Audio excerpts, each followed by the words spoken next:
Welcome to the channel. Thank you everybody for tuning in.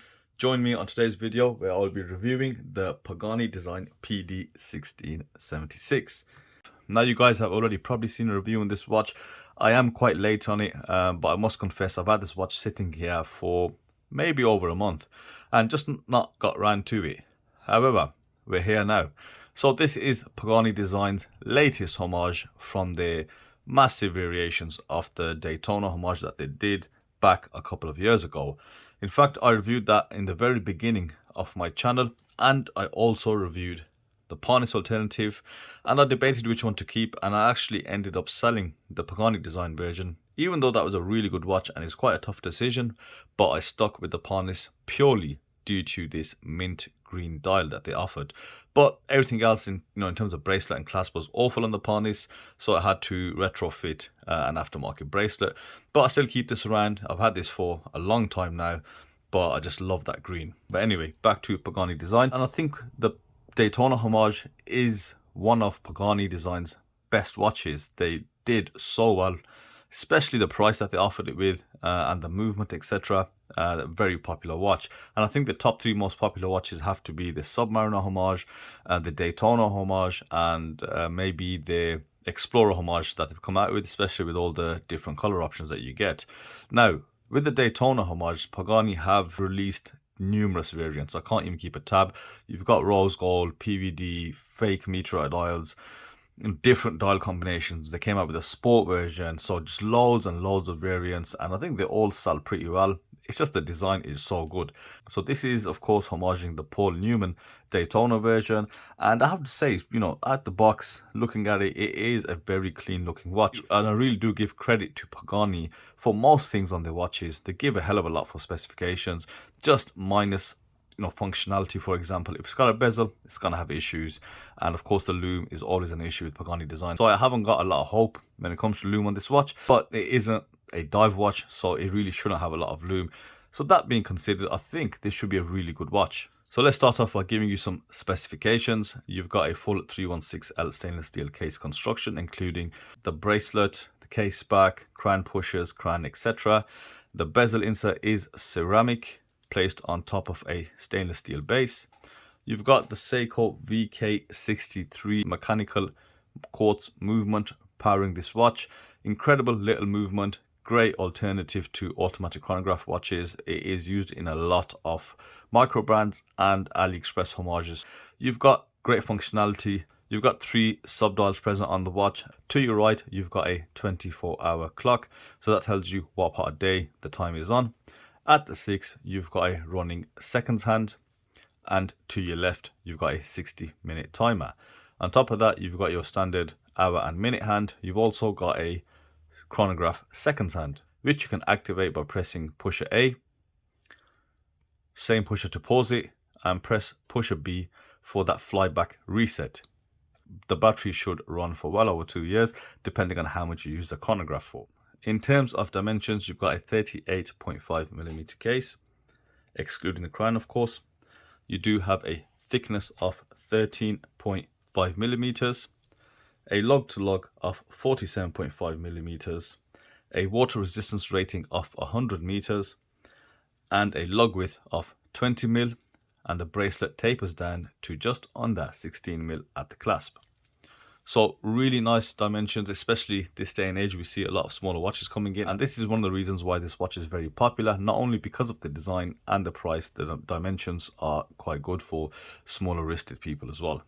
So this being the Paul Newman homage, you have a few differences in terms of the design. I would take a closer look at the dial. You've got a really lovely white dial with black subdials. The subdials themselves have been very slightly subset into the dial, and you can see these concentric circles present within those subdials, and I really like that, and I've seen that on pretty much every Daytona homage or pretty much every Panda type of chronograph. It's a great bit of detail, it adds definitely a bit of quality to the dial rather than just being a flat piece of card or brass, whatever the dial is made out of. The crosshairs in the center of those subdials.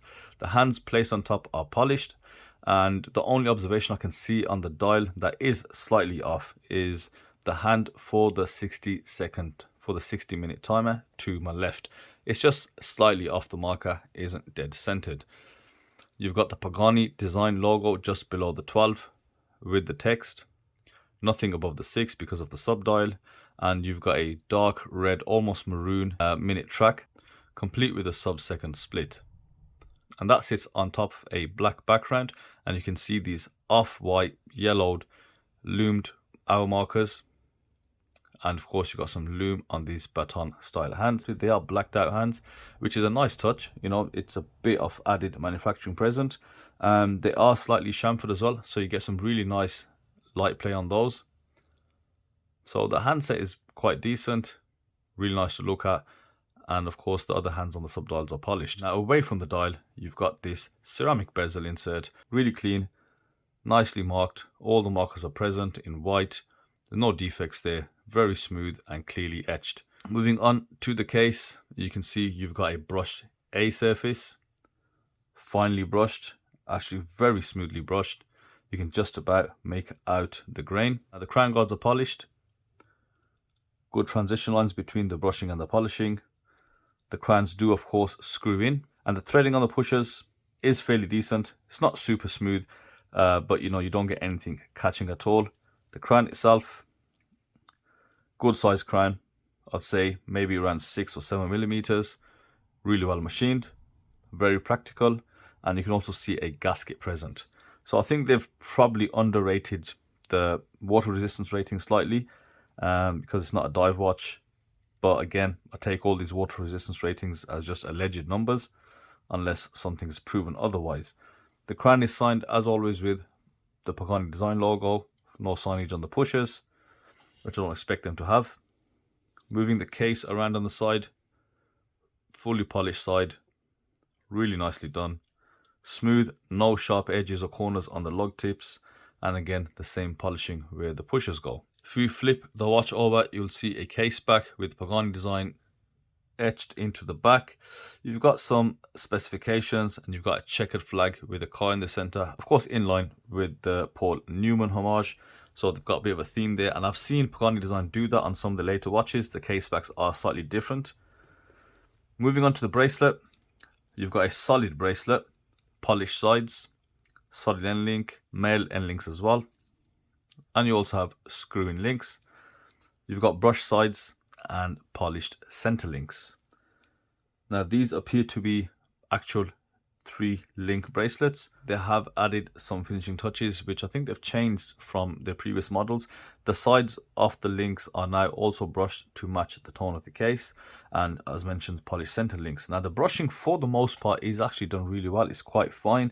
It's only when I decided to look a bit deeper that I found some discrepancies. So moving towards the bottom of the link, you can see, maybe you can, maybe you can't, but just look at that finishing there. It's not straight anymore. You can see it's been slightly rushed, or it's just been, you know, someone's done that by hand very quickly, just wiped it on and off. So that grain has kind of gone. You can definitely see that now a lot better, but we start off with perfectly straight graining, and as it comes down, it just gets quite poor, and that is quite bad. It looks like it's something maybe I did it, and definitely not from a factory, but that's really poor. You don't really see this on Pagani design. They're not actually known for quality issues, they're just known for not being built correctly. Moving on to the other side, do we see something similar? And the rest of the watch is okay. So that has been brushed straight quite well, no issues there. It's just here. So it's not good to see. It just shows laziness, and I'm sure it's not on every single one. I think the Ostrom should have pretty fine brushing, but yeah, that's something which someone's just not paid attention at the factory, right? The clasp is per usual what they have. Pagani design in the logo, Pagani design logo in the center, polished. The back end of the clasp is sharp. This is why normally you'll find the pull protection there, because what it does leave marks on these links because that sharp edge is touching there. Other than that, there's not much to say about these watches. I always used to find Pagani designs very difficult watches to critique. Number one, because of the price, and number two, they gave a hell of a lot of specs. But now you've got a lot of competition, so I think they can be criticized just a bit more. But yeah, it's not a lot to say on these watches. I think they do a really good job of making something in that super budget price, and for the most part it is incredibly well built, and particularly on this Daytona homage. Yeah, very popular watch, very difficult to beat in terms of competition, and as you can see in terms of the things I've pointed out to you, looking at the dial, the hands, etc., the general overall finishing of the case, it is a really good watch. For $100, it's something that you can't complain about. Let's give you a quick Lume shot. I don't know how effective that'll be, but I want to show you guys that anyway. So as suspected with Pagani design, the Lume is absolutely useless on this watch. You know, they don't really need to put it in. It's not as bright at all. I had to use the UV lamp. It wasn't picking up anything after it's been exposed to UV lights for a fair few minutes.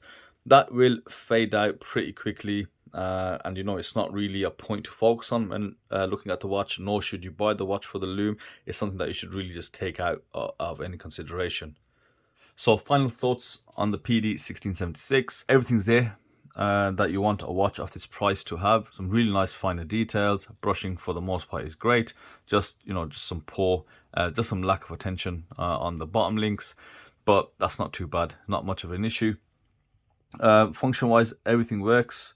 I mentioned the seconds hand on the sub dial to my left, just slightly off.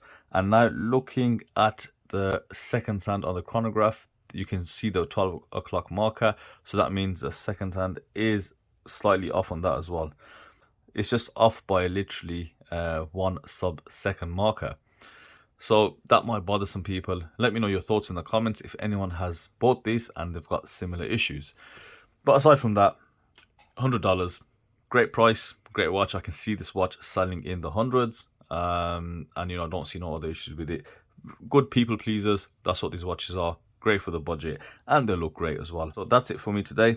Thank you guys for watching, and I will see you on the next video very soon.